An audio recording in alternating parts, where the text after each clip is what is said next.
Yma yn Wrecsam, rydyn nhw'n ynfalchio yn yr iaith Gymraeg, treftadaeth a diwylliant Cymreig, ac yn falch o gyflwyno ein darpariaethau gofal plant cyfrwng Cymraeg.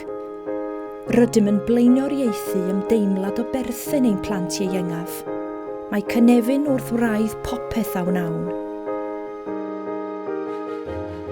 Darperir gofal plant ac addysg cyfrwng Cymraeg o ansawdd uchel yn y cylchoedd meithrin ar draws Wrecsam.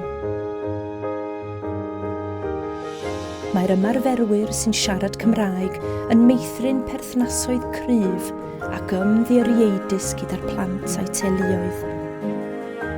Gan sicrhau lefelau uchel o lesiant tra'n trochi'r plant yn yr iaith Gymraeg. Daw mwyafrif o'n plant o gartrefi di-Gymraeg. Nid oes rhaid i chi fedru siarad Cymraeg i anfon eich plentyn i gylch meithrin.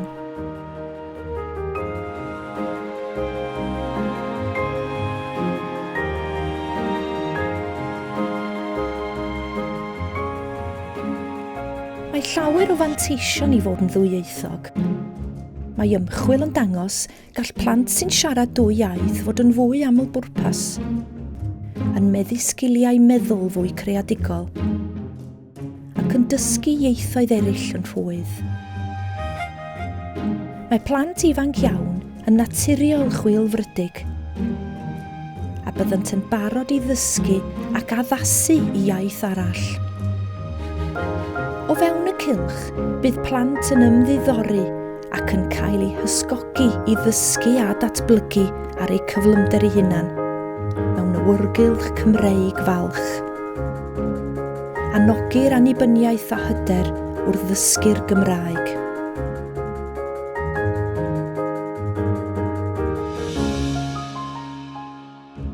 Mewn cylch mae plant yn dysgu wrth chwarae. Cant gyfleoedd i archwilio, ymchwilio, gwneud dewisiadau, datrys problemau a chymryd risg. Hyn oll wrth gael ei trochi yn yr iaith Gymraeg. Bydd plant yn mwynhau rhannu straeon, dysgu caneuon a rhigymau Cymraeg. Gallant gwneud ffrindiau a chysylltu gyda phlant eraill trwy gyfrwng y Gymraeg. Bydd y plant yn actif ac yn cael hwyl y tu fewn a thu allan.